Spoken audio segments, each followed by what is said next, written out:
Hi everyone, David here from daviddumaiaudio.com, and in this video I want to share with you guys my sound design template inside of my digital audio workstation. So let's jump in and I'll share that with you guys.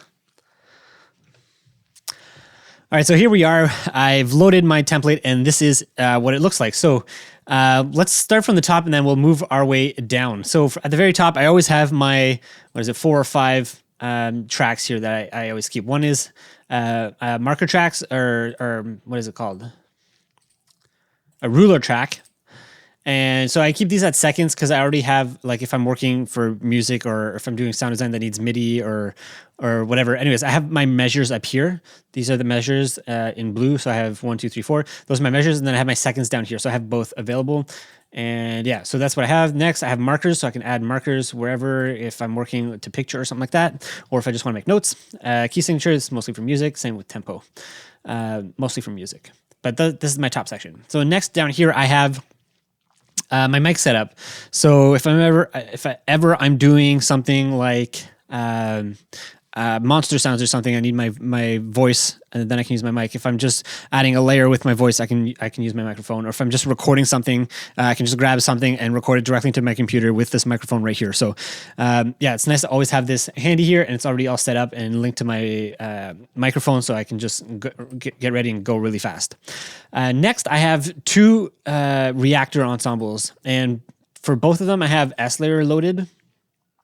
So I have 2 versions of S layer loaded, and you'll see for both of them, they're routed they have an audio track right beneath it. And the reason I do this is because sometimes, or like a lot of the times I'll, when I'm doing sound design or creating layers or whatever I'm doing, I like to have to print out whatever I'm working on. So if I look right now, I think I have like some monster sounds here loaded. What I can do is I can just press record and then play on my keyboard, and then there's my monster sound. I have the audio right here. I can take this now. I can do whatever with it. I can time stretch it, I can add effects to it. I can normalize it. Anyways, I can do a whole bunch of stuff to it. Now that I have this, I can add it to other layers. I can add it to my other work that I'm doing. So this is always nice to have. And I have 2 of these. And sometimes I'll even switch this over to Whoosh because I use that pretty often. So yeah, so I have these 2 here and they're both ready to go. All right, the next tracks that I have here are Groove Agent, and again, you'll see here I have the same thing so that I can record. And Groove Agent I like to use as a sampler.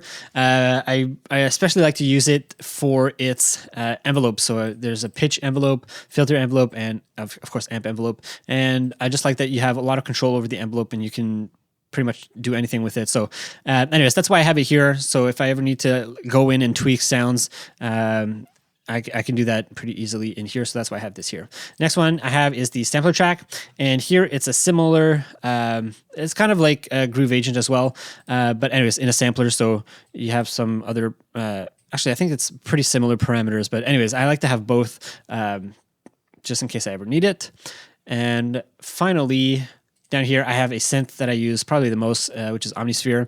So I like to have this loaded up here so I can start working on whatever patches I need to, or load some of my previous patches, or add whatever to sounds effects that I'm already working on.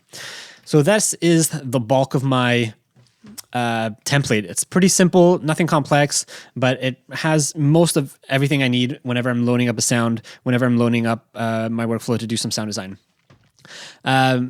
The last thing I'll touch on is the mixer here. And it's, as you can see, it's pretty empty. It's pretty bare.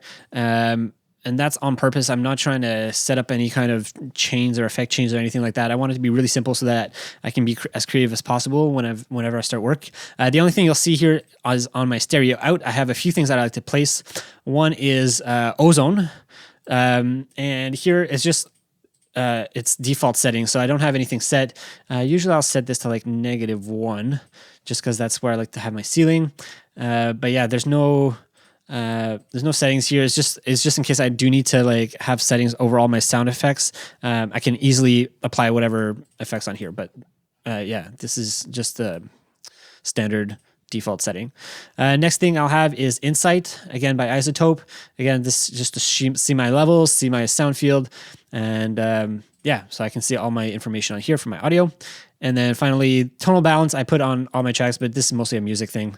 So if I'm ever doing music, I'll use this, but that's about it. The last thing you'll see here, by the way, is just Restream, and this is what I'm using to channel audio from my sound, from my DAW from Nuendo into my recording software. Nothing to do with my preset, but just in case you guys were wondering what that was. And that's pretty much it. So yeah, a few things I want to mention is the reason I use a template is because it just makes it really quick and really easy to load my workflow, and just to be able to be ready, set up, and go, and know exactly where my things are that I need to do the work that I want to do. But there are some pros and cons of it. So obviously the pros, it's quick, it's easy, you get loaded fast, really fast, you can get going and working really fast. You know where all your things are, you're really well organized, and you're ready to go. But there are some downsides to it, and the biggest one probably that I can think of is that it's really easy to get stuck into a certain way of thinking, into a certain way of working. And that can be really detrimental when you're trying to be creative, because creativity is not, inside of your DAW. It's really inside of your mind, inside of your head. It's how you think and process issues or sounds or whatever. So it's really easy to get stuck and get stuck at those tools and forget about other tools that you might have, or forget about other ways of designing or creating or shaping sounds.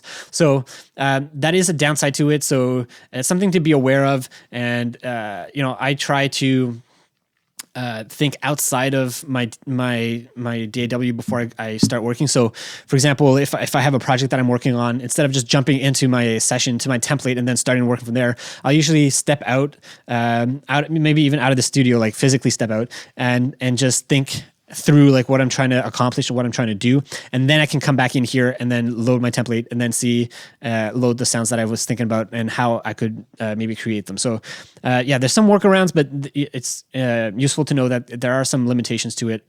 But anyways, hopefully you guys found that useful and valuable. And I think that's it for this video. Thanks so much for watching. I'll see you guys in the next video. Bye.